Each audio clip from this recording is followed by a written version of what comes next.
Head on Fire is a Patreon-supported podcast. Supporters of the show get early access to ad-free episodes, a private Discord server, archives, and more.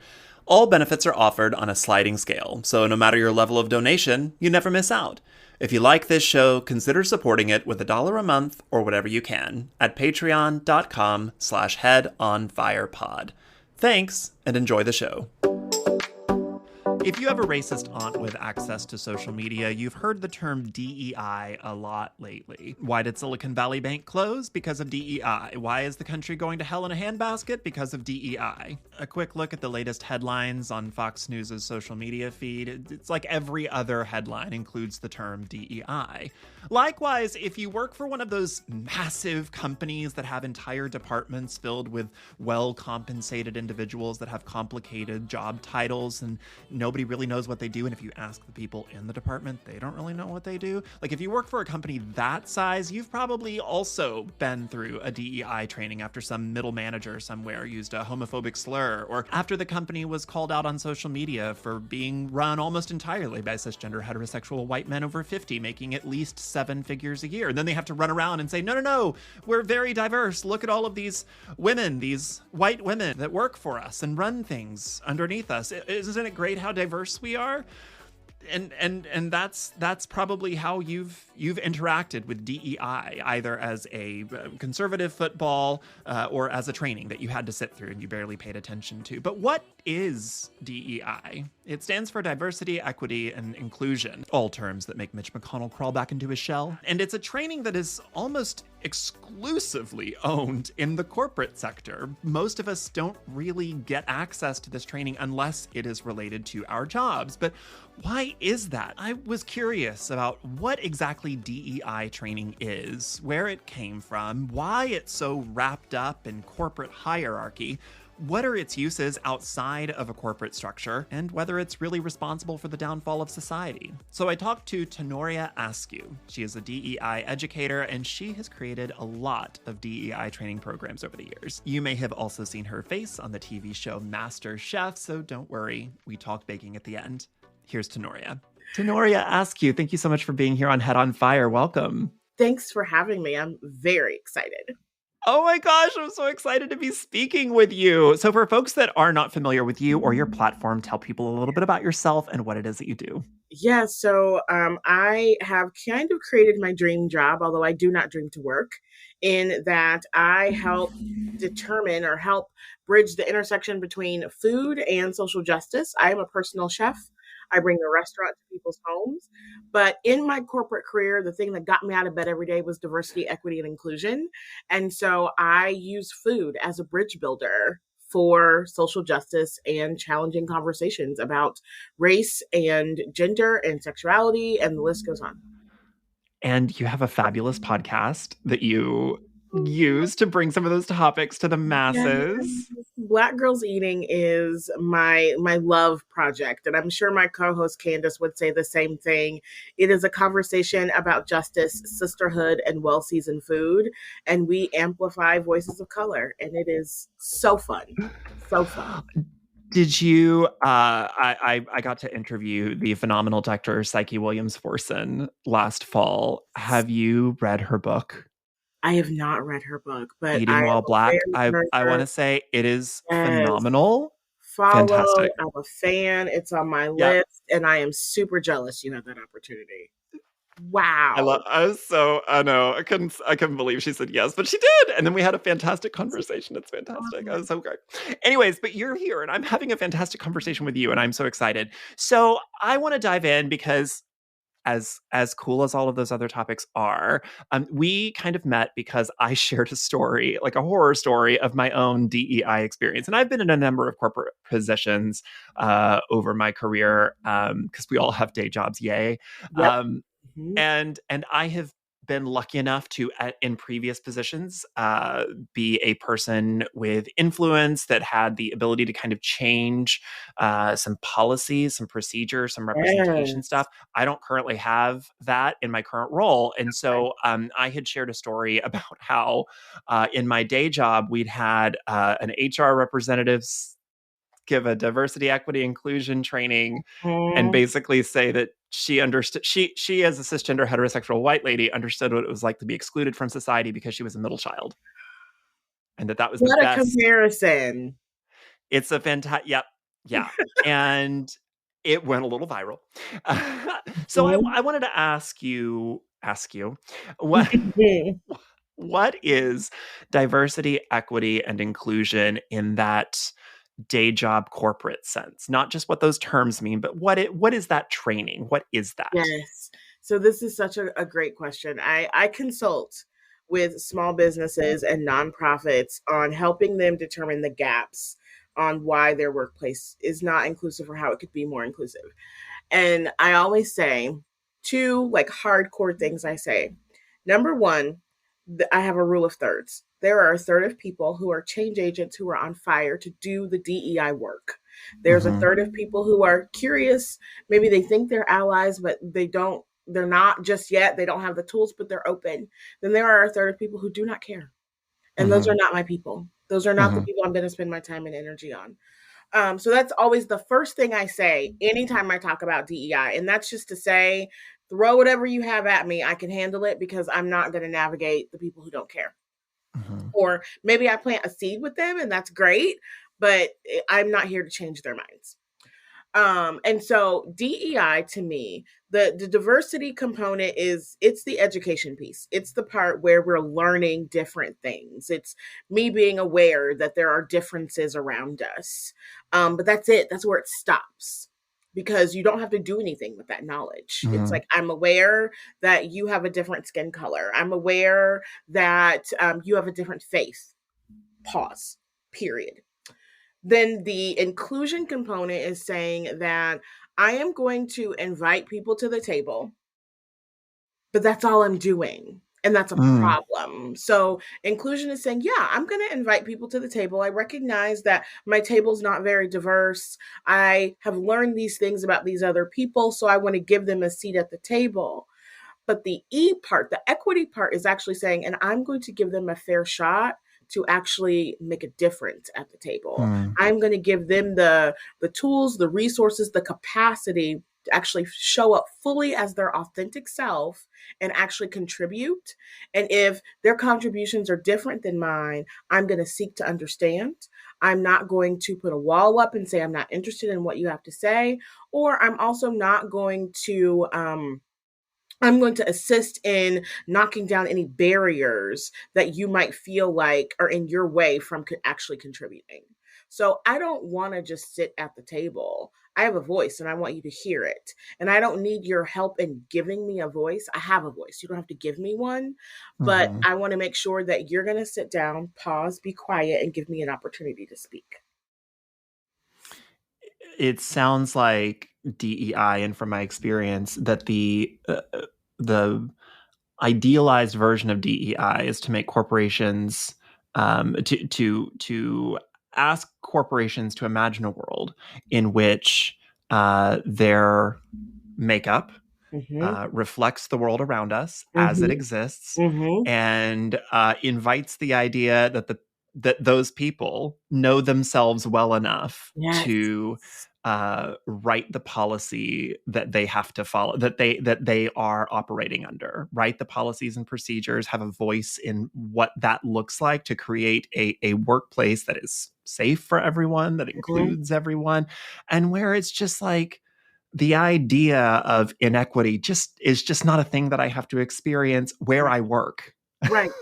Right.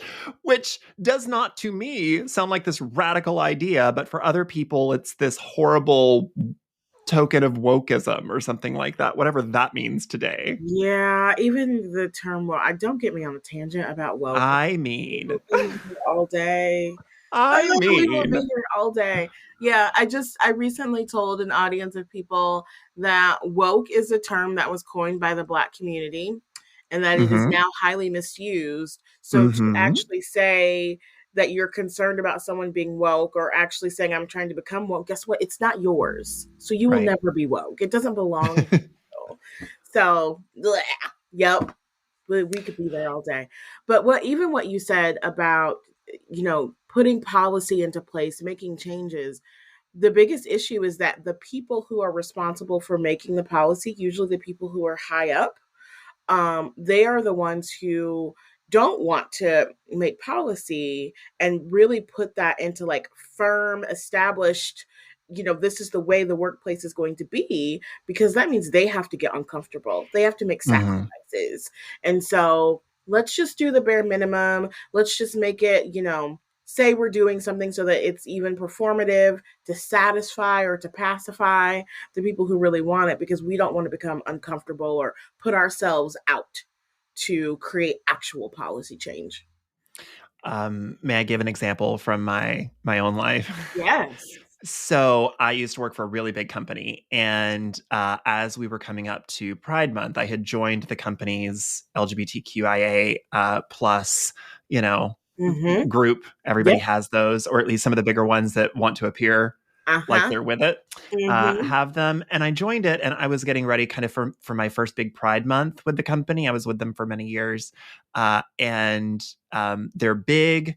Their big, there's stuff all throughout Pride Month, but their big day was like this big, like corporate wide day of like discussing what it means to be LGBTQ in the workplace, and specifically in our workplace, and what are some of the challenges, and how is the company working to overcome those challenges and make it a more DEI friendly Mm-hmm. place, especially for Mm-hmm. queer folks.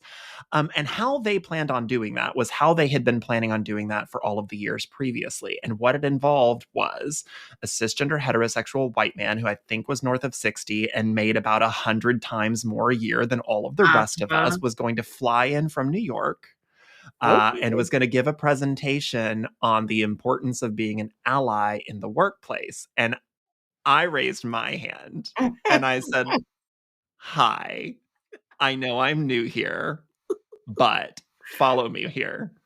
What Yes. if at this big, big company that we have, what if the queer folks were allowed to speak for themselves? Wild idea. Wild idea. What if instead of the cisgender heterosexual white president Uh-huh. of the what if instead of him coming in and telling us what it's like to be queer in the workplace, what if we sat him down and Yes. and the bosses in the audience, and we got up on stage and there was a panel of us, Yes. and and it was mostly queer people of color, Mm-hmm. and Mm-hmm. and we made sure that there was trans representation and non-binary like Mm-hmm.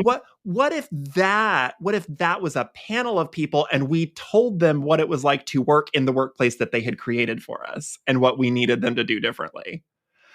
What if that was what we did Because that instead? ally, I'm sure, probably read one book about allyship or listened to one podcast, and now they're an expert. He's doing some Malcolm Gladwell something. And so they were like, "Oh wow, we hadn't thought of that before." So we did it, and we had the highest turnout ever, and everybody was Yes, you like, "Oh my did. gosh." Yeah. And like sudden I mean, and then things start. I mean, I don't know that there was like some radical change, and I don't work for the Sure. company anymore, so I can't speak to Sure. what's happened, but I know that things at least started changing a little bit here and there. I mean, I noticed immediate changes, like they stopped ordering Chick-fil-A for lunches, because sometimes Okay. they would do like they would buy everybody lunch, Right. and it would come from someplace like Chick-fil-A, and they Uh-huh. immediately stopped doing that. And it was just little things over and over again, but I did notice that they started making some change Make and an asking effort. us to lead discussions instead of the other way around. And I was just like, why is that? Why? And I always remember, when I'm in those rooms now, and I'm in them less and less because my day job, because of my other things, Mm-hmm. this kind of thing, and books and Mm-hmm. stuff like that, being an author, Mm-hmm. those take up more of my time now. So I don't choose to be in those kinds of positions in my day Right. job. But when I am in those rooms, my mother always told me when I was kind of growing up, she's like, remember this lesson now, because one day you're going to be in that room and you're going to be making those decisions. And you need Absolutely. to remember all of the people that are not in that room. Yes. Yes. It only takes one person to kind of make it a significant impact, but it can have a lasting effect. That recommendation that you made, it should change how they approach Pride Month every year moving forward. Hopefully. So I usually think of this type of content, DEI, in the context of corporate training modules. Yes. How did this type of training get wrapped up in corporate lingo? A lot of it is usually reactionary. A lot of Mm. companies end up getting in trouble for something, whether it's a disgruntled exit interview from an employee. Slap a DEI Band-Aid on it. Yes, yes. Whether it We is we did something. a sexual harassment, and now we all have to sign a form saying we took sexual Yes, harassment training. Okay. yes, Yeah. and that is why you will not find me creating these off the shelf courses that people can Mm-hmm. take. Like when people come to me and say, I want DEI consultation from you, or what do you have to offer? We are going to have at least 3 conversations before I tell you what you need, number one. And then number two, there's going to be a list of recommendations. And none of them is just going to say, you need to do this one time thing with me and everything will be fixed. Because most often, just like sexual harassment training or any other compliance training, companies want to just check it off the list. And that gets companies in so much trouble because the moment they put it out there and they check it off, you have all of these employees saying, okay, what's next? That was a great introduction, but what's next? Or you have these employees who are on fire and their fire gets diminished because there's nothing left. Or what I've also recognized a lot recently is you have these companies who are like, yes, DEI is important to us. There's no one to manage it. Then you have employees kind of haphazardly creating these diversity councils and creating these employee resource groups. There's no one to manage it. There's no budget for it. There's no one to report to help them actually make recommendation and make impact. So then they approach third parties, people like yourself or myself, to come and speak. And their budget's $500 for Black History Month or for Pride Month. And you're like, wait, what? Why was I paid $500 to go speak at a college about pride? And I feel awful because you have these employees. They are typically mid-level employees who are super excited. They feel like it's a great notch in their resume, a way to make impact. And you have to tell them no. You have to tell them that you're slightly insulted. And they're terrified to go take it back to their manager. But it's also because their manager is just giving them a pacifier, saying, yeah, sure, you can have $500 to go hire someone to talk about whatever month.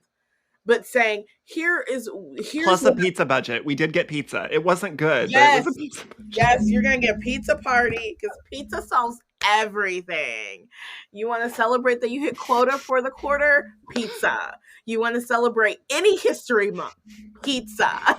Any history month. Yes. It's and Arbor Day. Have some pizza. It's not even like quality brick oven pizza, okay? No. Why is it always Papa John's too? Like there isn't even a Papa, like they will build a Papa John's somewhere just to provide corporate training pizza.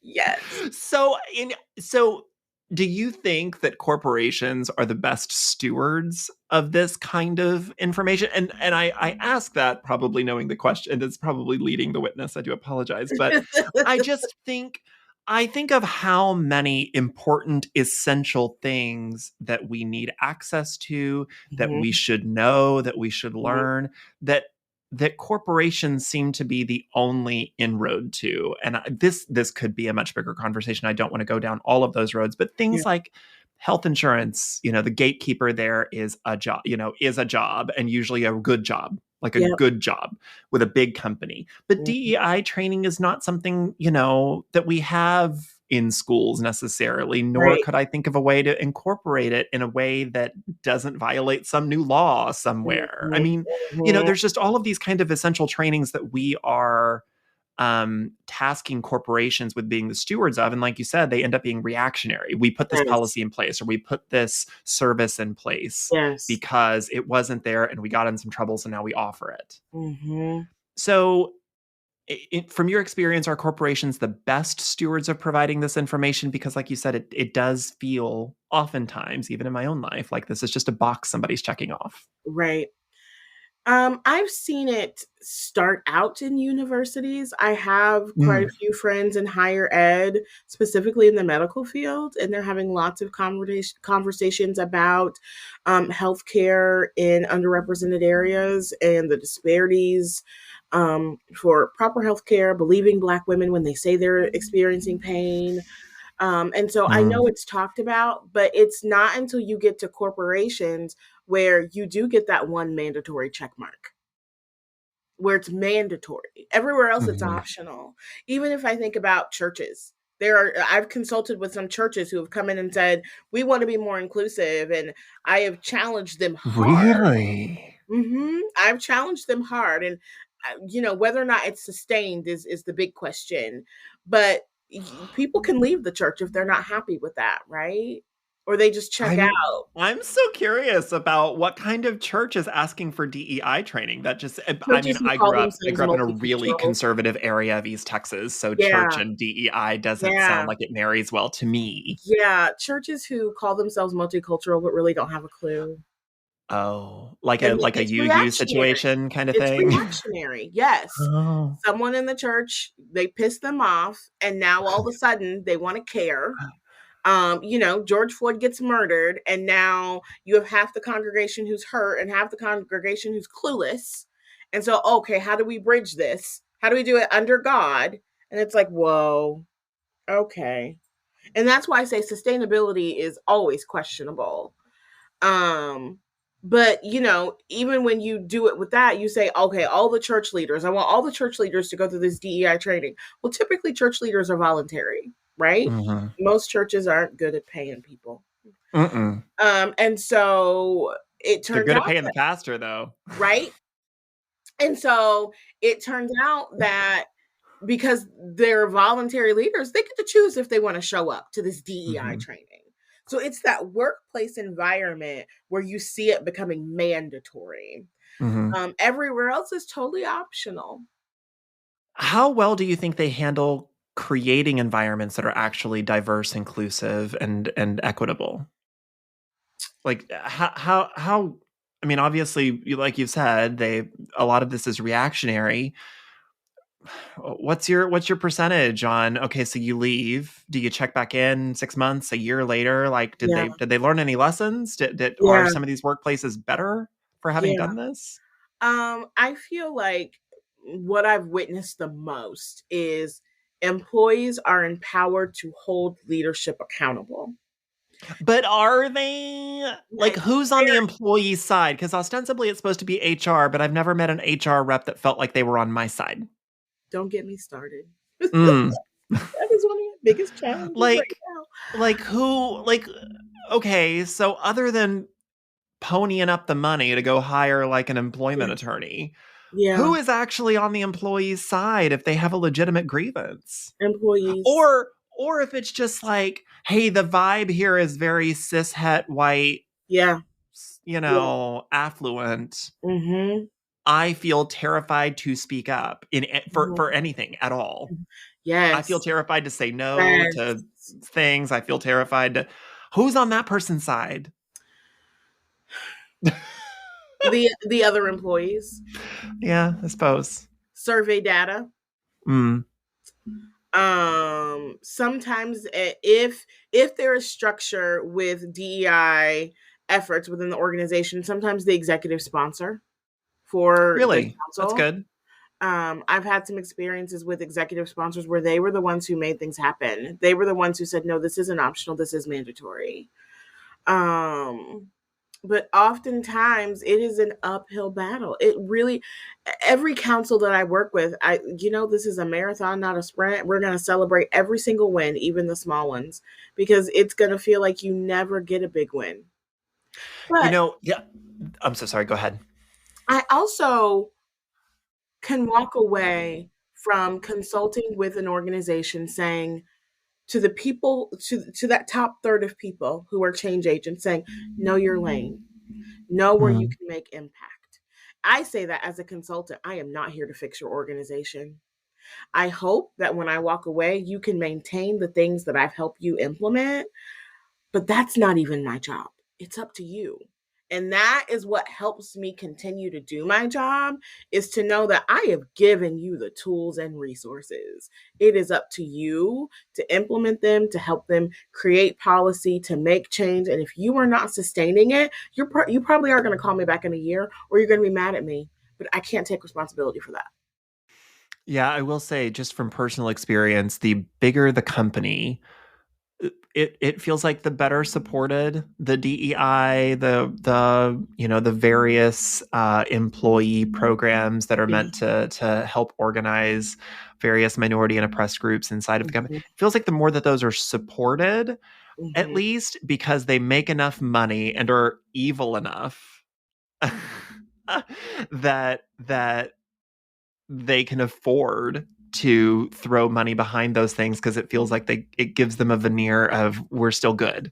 Yes. And I would say that, thinking back to your question on how are those employees supported, it is the organizations that have chief diversity officers, directors of diversity. And oftentimes those are, when we think about the big layoffs that are taking place, those are usually some of the first positions to go. But if you have those roles and you are sustaining those roles, those are the ones that are making the most significant impact. And I'm over here helping small businesses and nonprofits realize that they need those roles. That is a challenge. Like, oh, it's we got the council, they could do it. Can they though? Because a lot of people on the council don't even have a leadership position within the organization. And you're expecting them to help create change for the entire organization? They're learning leadership skills while being on the council. The most passionate participants in these programs tends to be just kind of everyday, like frontline workers. I mean, the everyday hourly employees that are just kind of, one, passionate because they still have the idea that if they get involved, they can make change. Yes. And I know that sounds like I'm saying it in a jaded way, and I probably am, because once you do it a little bit more, you get a few rungs up on the ladder, you're like, it's not going to change as much as you need it to. No. Not as much. But the people who keep doing it are the ones who look at the tiny wins and take that. Yes, there are tiny wins. There are tiny wins, and hopefully over time. I don't know. I think I've just become a really jaded homosexual this year, seeing there's a lot of folks. I guess I've just got a lot of big feelings in the last few days with all of the legislation that's come out in a few places like Tennessee, places like Florida, my state, Indiana, with protecting trans youth. Like, yeah. And just, I'm not going to get emotional, but there are adults, fully grown adults, who can vote, and I think probably who did vote in the last election, who have never been an adult in a world where same-sex marriage was not the law of the land. Yes. And they don't remember why Hillary Duff was making commercials that was like, do you know what you say when you say that's so gay? Like, I think there's a whole heck of a lot of people that do not realize how recent Obergefell was, and how homophobic everything everywhere all the time used to be. Everywhere all the time. Every punchline of every joke in every sitcom was homophobic. And we were just told to just suck it up, and people were dying like crazy, and they still are, but it's okay because same-sex marriage is the law of the land, right? So it fixed everything. It's sort of like we elected Barack Obama, so racism can't exist. Right. Yep. Some of my favorite TV shows I look back on and I'm like, whoa. I just don't think that people quite realize how recent it is, because they didn't experience that world. And I'm like, I am only 36, and that feels like yesterday. I mean, it just feels like, and what's weird is that, I'll share, like, hey, my husband and I are about to celebrate 17 years together in May. Yeah, I know. And I'm old, and thank you. And sometimes when I share those kinds of things, it's like, oh gosh, you guys have been married, for how long? I'm like, oh, no, we couldn't get married. And it just feels like, I don't feel like people, even when I say it, they don't absorb that impact. Like, I couldn't get married.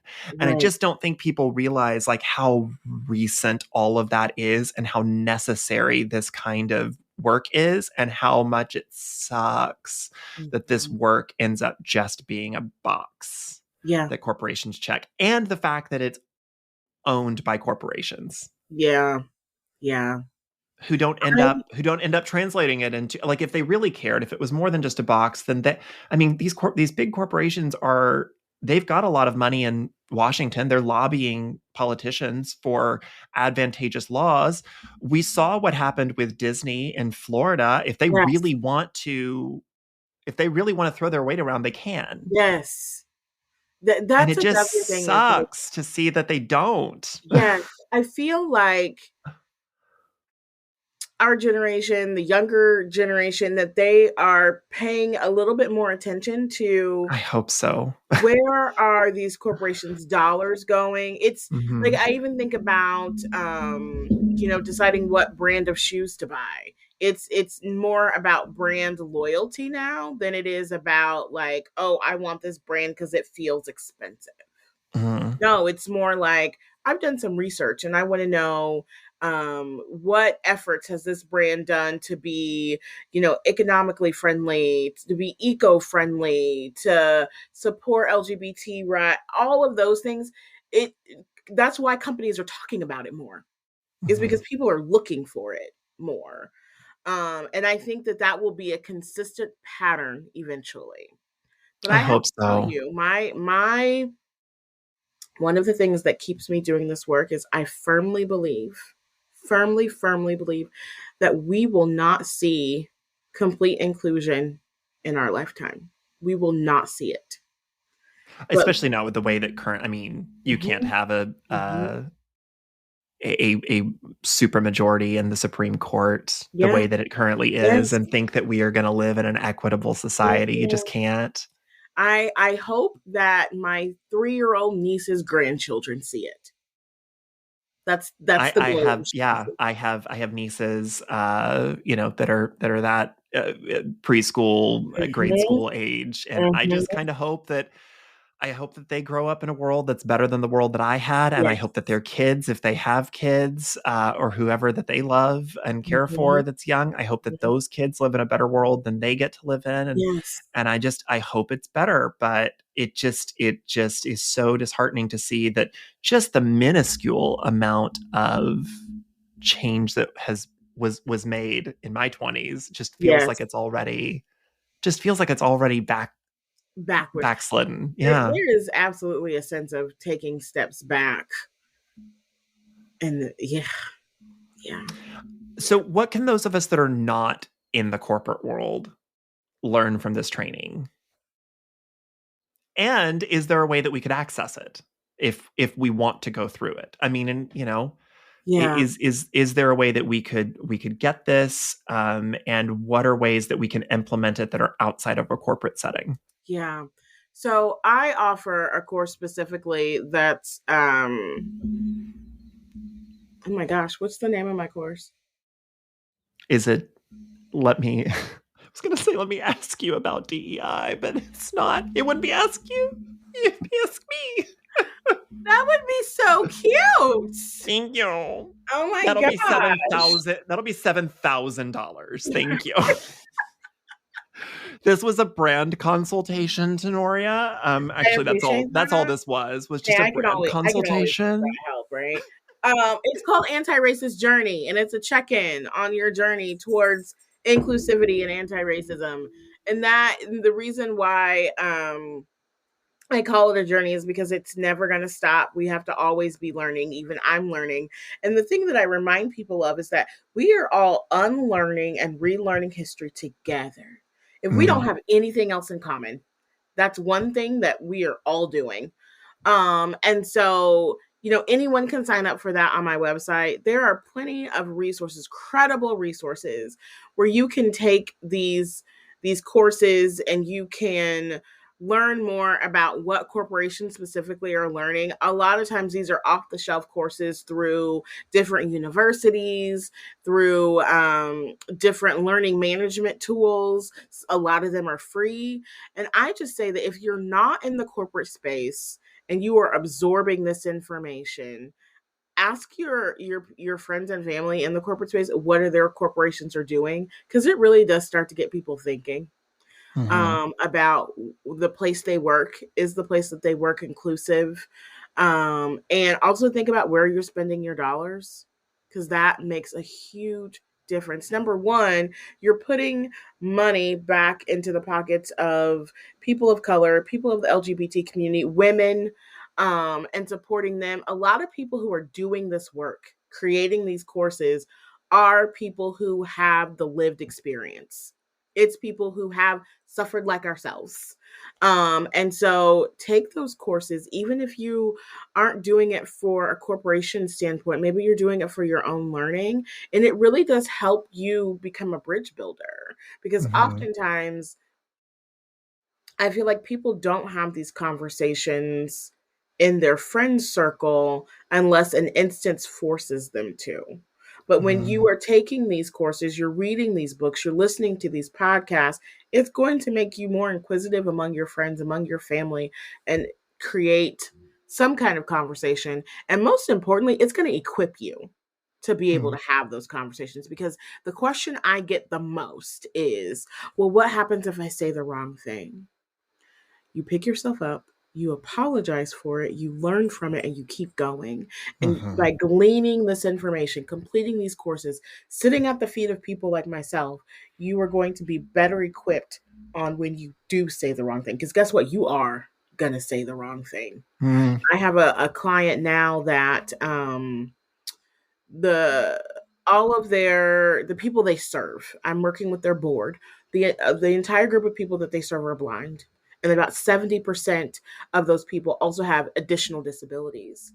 And I have had to learn so much about ableism, and I have said the wrong thing, but guess what? They have kept me on as their consultant, because we are learning and we are shaping and we are growing and we are building and we are making impact together. And if it weren't for me going and reading these books and taking some of these courses myself, I am better able to have these conversations with these people. But being able to model what accountability looks like Yes. that's an Yes. important lesson in and of itself. Mm-hmm. Mm-hmm. And modeling the fact that, don't let perfect be the enemy of the good, and that we Oh, could all be doing good. yes. Um, what do you, speaking of good and bad, what do you do if you're getting bad DEI training? What do you do? What do you Yes. do if your HR perhaps experience with diversity, equity, inclusion as being a middle child? I am a firm believer of calling in and calling out. I am not opposed to calling out. And so I say, give an opportunity to call in and, pull that HR person to a side, send them an email, ask your manager if you're not in a position to have that conversation, share it with the DEI council, someone in the organization.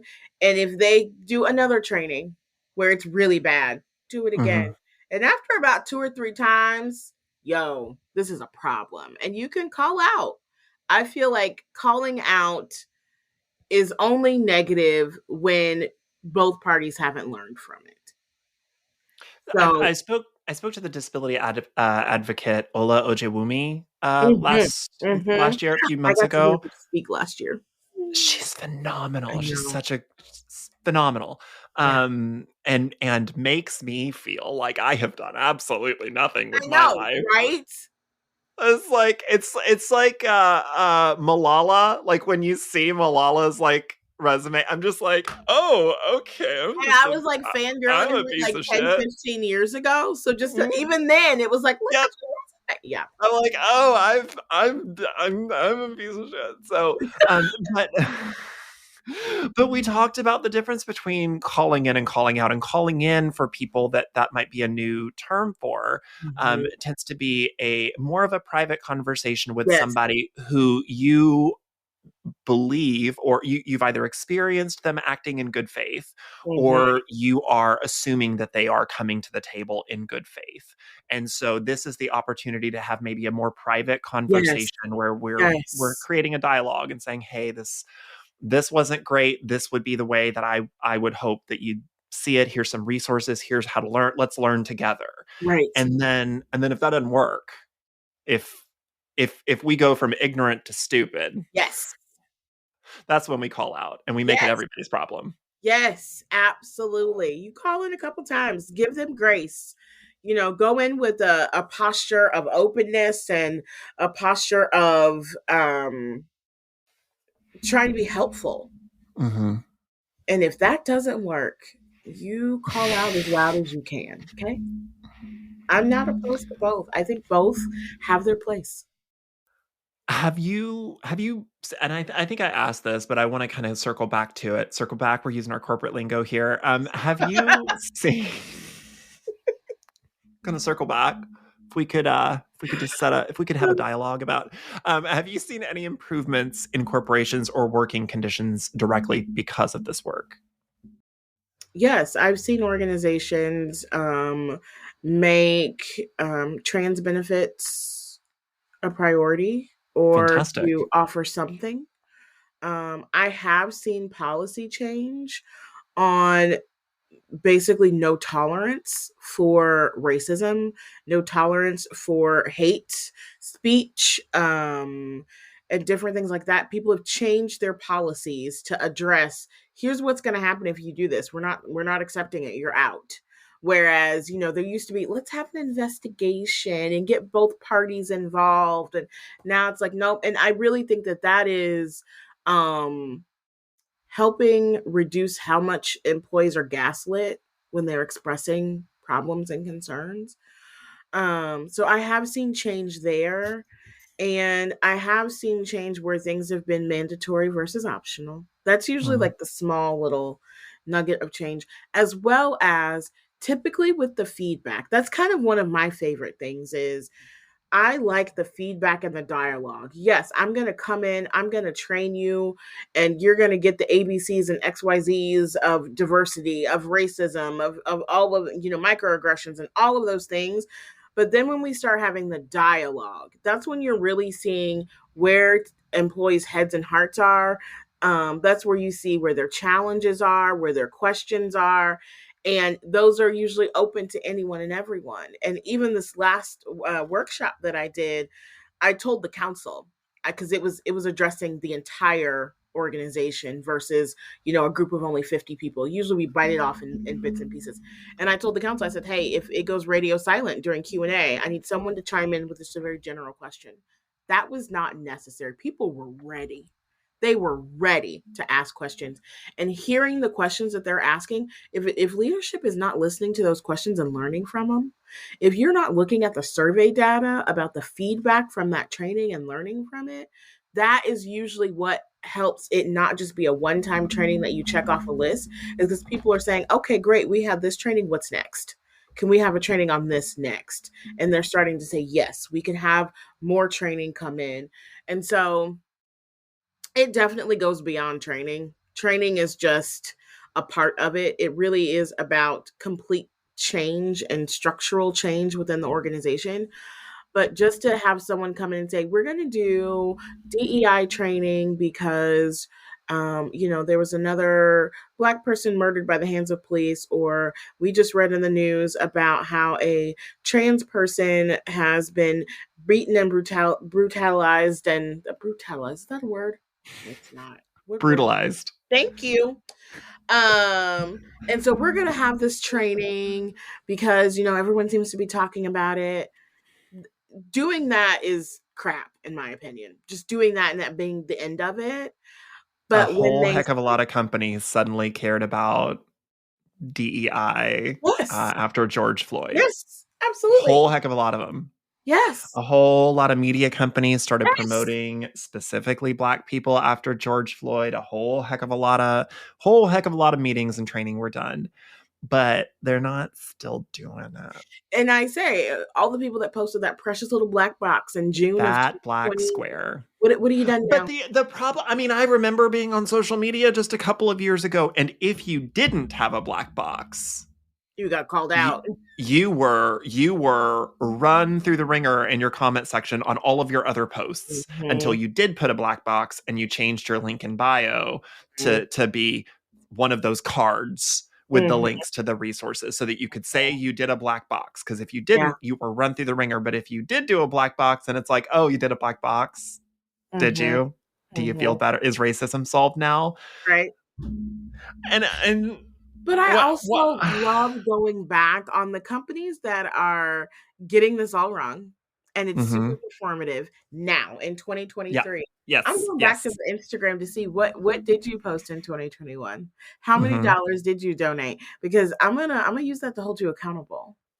I'm going to say, oh, so you posted that black box. Can you give me a list of all the things that you've done since then? The policies that you've changed? Can we use some new employee survey data to see if that black box actually had an I would impact? love to see some of these employee survey data. I would love to see it. And I'm not and what I want listeners who might start cluing in, oh, maybe I will go, maybe I am curious about where this money is going. What I Yes. also want you to look at is where does all their money go? Oh, So totally. did they donate to a black charity? Did they donate to a queer cause? Did they donate to a disabled cause? But then did they turn around and vote for that conservative politician Yes. who is also voting against trans kids in their Yes. state? Did they play both sides of the fence here? Mm-hmm. Did Mm-hmm. they stop doing something bad and start doing something good? Or Yes. did they just do a good thing to offset the Just to many, offset. many bad Yes. things? Yes. And even with the money donation, a lot of these companies who came out in 2020 and donated $1 million, that did not phase them. That was like donating a penny, literally. I think every year about how, and this is a lot of people's problem with the corporatization of pride, about how much money Target probably makes. Target's one of the few, listen, there's a good and bad thing here. Target's one of the few places that you can walk into in a lot of places around the country and see a Mhm. pride display. And if you Yes. want some Same for Black queer History Month. pride, specifically pride merch, Yep. you can go to Target, which is Hispanic. accessible to a lot more people Yep. than your average queer indie clothing store or bookstore or something like that. Like I have access to queer owned and operated indie stores because I have access to Chicago right down the road. Right. Right. But a lot of people don't have that in smaller venues. So Target is accessible to them. And that's great. And I remember being in that small town and that was it. But what Target does is they give a very tiny, very, very tax advantageous one-time donation to a single queer cause. Mm. Like they give like $100,000 or something. Mhm. And then all the money that they make off that Pride merch, they just keep. Yeah. Yeah. And I don't know that, and I could be wrong, and I am not sitting here in front of Google, and I'm not looking it up right now in this moment, but I've looked it up before, and I don't ever remember them telling us how much they make off of that merch. No, I don't know that I've And seen they that. do the same thing in February with Black History Month. Oh, yeah. They do the same thing with Women's History. They do the same thing. They'll give like a one time, and with as much money as Targets make, I That mean, $100,000 $100,000 might be one day what of a sales store made in the first hour on Black Yes. Friday. Yes. Like, like a single store, like one Yes. one store in a rural community might make $100,000 in their first hour on a Black Friday. Like that's nothing to Mhm. Target. And you see these big corporations. So if you take something away from this and you think, oh, I do want to start following the money and see, because Yeah. corporations talk with their money. Yeah. I will Corporations say, talk with their though, money. one thing that Target does get right is they give opportunity in their store to Black creators, to LGBTQ They creators. do. Whereas I look at companies like Bath and Body Works is my favorite example. Because after 2020, during Black History Month, and maybe also during Juneteenth, they came out with these Black History Month candles. It was their exact same scents. They did not reach out to another candle curator and say, let's partner. They just slapped some Ankara African print on a candle and tried to make a sale from it. I look at the clothing store New York and Company and Lane Bryant. They're all under the same umbrella. Girl, And they came out with all girl. this cute pride. Like I Yep. didn't even realize that I had bought a pair of pride underwear. I was like, oh, it's a rainbow. It wasn't even the right rainbow. That's why I didn't know No. it was pride. But they put it out in June. So therefore it's pride, Oh right? yeah, And it's like, I've worked retail, and I know that they just go around the store, this red, this yellow, this yes, green, this blue, and they'll yes, just stick it up front. yes. And And it's like, I'm like, did you reach out to a no, queer no, designer they did not. No, and they did ask not. them to partner? Mm-mm. They put a rainbow window up. In fact, and then I remember in that same month, my district manager came in and made me move two mannequins because there were two male mannequins because these mannequins have genders. They were too close together. Stop it And right now. she squared up, looked at me, and she's, oh, we're not promoting that. Yeah, yeah, she had me move them a little bit further apart so they looked like friends. These mannequins that have penises, I guess, or something. Can't have these plastic thing. These the inanimate objects might be gay. Oh my Can't. word. Where do we go from here? What's given you hope in this space? It's those entry level, mid level people that I work with. Those are the people I spend most of my time with. And they are still on fire. They still care. They still believe that change is possible. They are still learning and growing. They don't think that they are the experts in the room, even though the rest of the organization looks at them as the expert in the room. But I like that humility because it keeps them learning. It keeps them wanting to be fresh. And so it feels like if they can challenge executive leadership confidently, and do it and have their receipts while they're doing it, if they can utilize the terms racism and utilize the terms privilege without fear Mm, mm. when they are challenging leadership, then I feel like I'm doing something. Then I am helping support the goal that I was hired to do. um yeah, it's those individuals that keep me on fire. Tanorria, I would like to ask you about about I'd like to ask you about another very serious topic. What's Yeah. it like on MasterChef? Oh, Gordon Ramsay is super dreamy. Is he? Yeah, I mean, he's like super intense and he's very wrinkly, but um, it's like when he's staring at you with those like ocean blue eyes and he's yelling at you, you're like, you just keep yelling. You just come right here and look at me and keep yelling. And it is, I say it's like adult day camp prison because you're sequestered, you don't get your cell phone, you don't get to drive or call an Uber. You are with the same people for up to 2.5 to 3 months, and you don't, the only thing, Really? yeah, Oh yeah, wow. and the only thing you know every single day is what time to get up and what to wear, and that's because someone has told you. Everything else is a surprise. So you have to have a very level head to compete, because if you get in your own way and you get in your own head, it can get the best of you because you're questioning everything all the time. So when you start questioning yourself, oh boy, it's not a good game to play. I love talking to chefs and food creators and stuff because it's just a language that I admire. I love to cook. I love to bake. I love to do that. But I don't get to be quite as adventurous as I'd like to be. But what's your perfect meal? Oh, I love this question because actually on during MasterChef, it was very early into us being in LA. So they flew us out as the top 80. And within 2 weeks, they cut us to 40. And that's when you start seeing us on TV. And so during that top 80, there wasn't a lot of cameras rolling. They were really kind of figuring out everyone's dynamic. And there was a time that they let us go to the beach, and we were in this 15-passenger white van, and we were all in the van headed to the beach, and we And started. there were 20 people in that 15 passenger. You better believe it. You better believe it. And we were all asking people like the same question you just asked, and it was so fascinating to be asked that question among other food creatives and just hear people Uh-huh. talk about it. And so my answer is still the same. My ultimate meal is my mama's pot roast and her mac and Mm. cheese.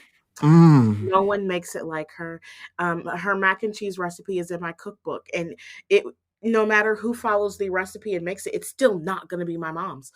But my mom's mac and cheese and pot roast, and it would be my collard greens and my fried okra, my grandmother's sweet potato pie, and I had this bread pudding trio at Emerald Lagasse's restaurant in Miami.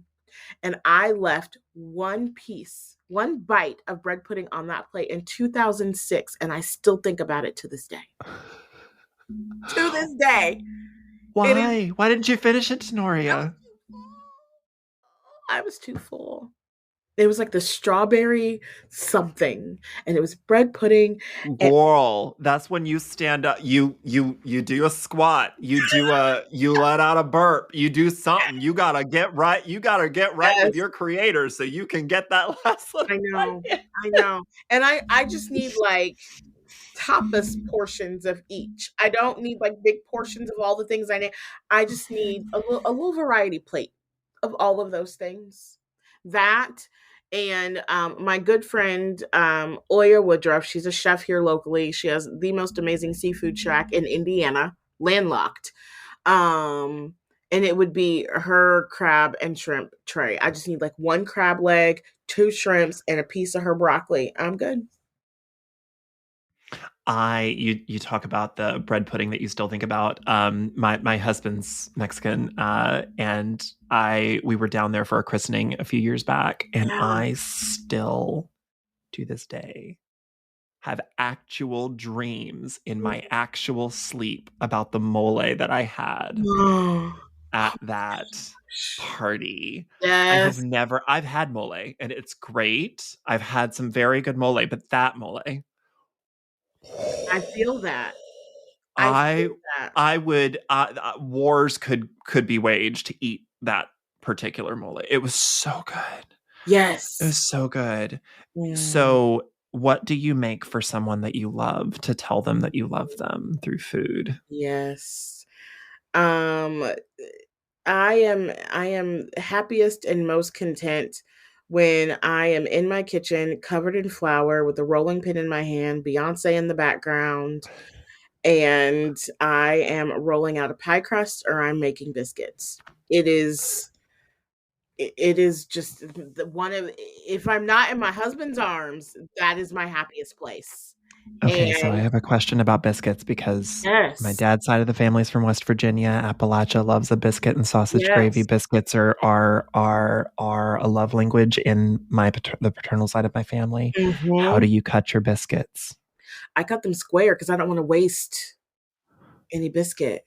Okay, see, now, well, I thought we were friends, but I I didn't hear you know. say a water glass. So Okay, so when I am cutting them round, I don't need a fancy biscuit cutter.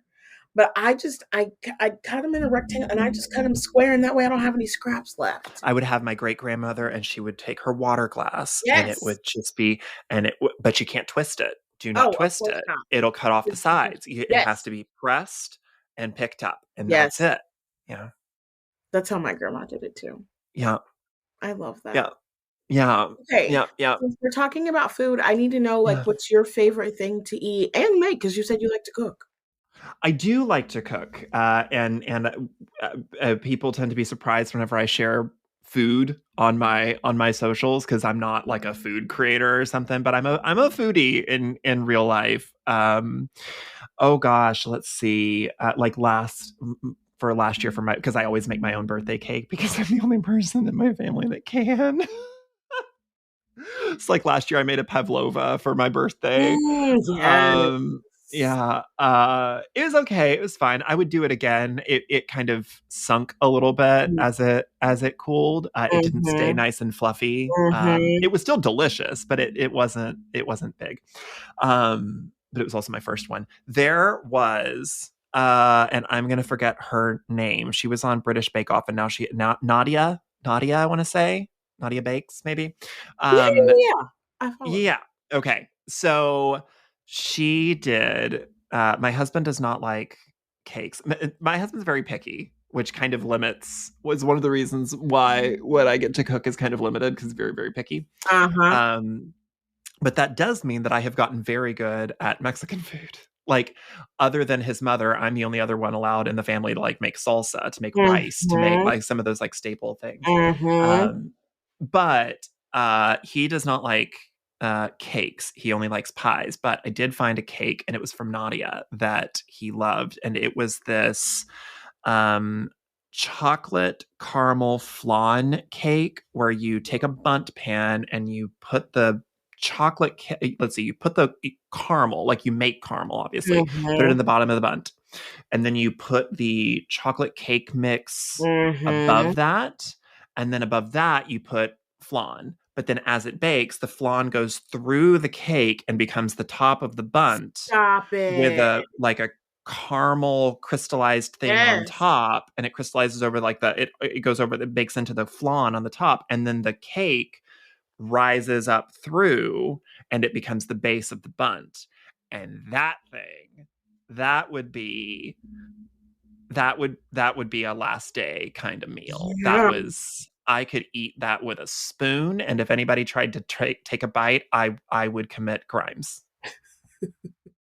I would commit crimes. But I That's do also love the staples. Like we did, my aunt's pumpkin pie. I can throw that together in a heartbeat. My great mm-hmm. grandmother's pecan pie. My husband loves that. Mm-hmm. He loves pretty much all pies.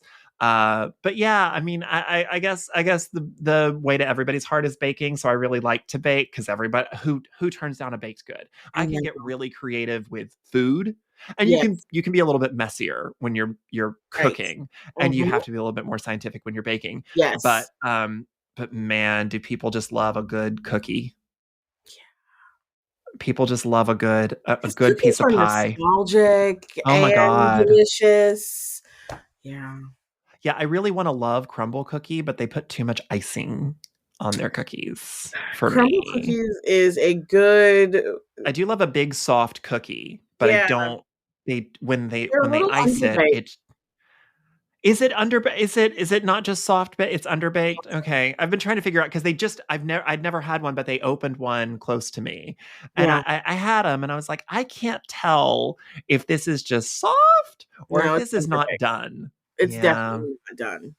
Yeah. Yeah. Tanorria Askew, thank you so much for being here. It has been such a pleasure and an honor to get to be in conversation with you. If folks would love to get more of you, where can they find you online? Yeah. What kind of books do you have for them? How did they get the Yes. Tanorria Askew experience? I am at Tenoria's Table everywhere. Website, all of my socials, Twitter, Instagram, Facebook. My podcast is Black Girls Eating everywhere, except for Twitter, it's BGE Pod. But everywhere you can listen to podcast. The website for Black Girls Eating is Black Girls Eating as well. And to support me, you can go to my website, sign up for the Anti-Racist Journey course. Also, the food side of my life, I have a cookbook called Staples Plus Five. It's a year and a half old. I still can't believe that my face is on bookstore shelves everywhere. It's wild. I'm gonna have to go get a copy. I'm I'm sending so you one. Of course. Is it what's is the sweet potato pie in there? Is the collard greens? Is all of that in there? What's in there from There the is meal? a sweet potato pie bar in there. The collard green is not, because I We feel can like, have sweet potato pie yeah, you bars? can, with like a shortbread crust. Cool. No. Yes, you can. Get it into my veins now. Are there marshmallows? Is this like a sweet potato casserole kind of thing? Like, are there marshmallows and stuff? The Or is marshmallows it are optional. The marshmallow okay? topping is optional. It's I delicious have without. I guarantee you I have all of these ingredients in my pantry right now. I That's the can't whole wait. concept of the book, is thinking about the staples you have in your pantry all the time. How can you make food from that? And then maybe up to five additional ingredients, like your perishables, your produce. But I want people to make the most of their pantries and I'm not so feel like you have to excited. break the bank to make really good food.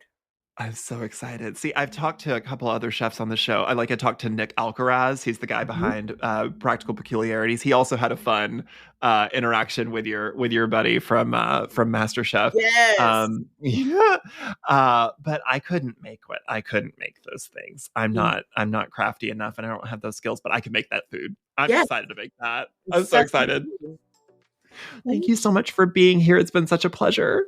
You are delightful.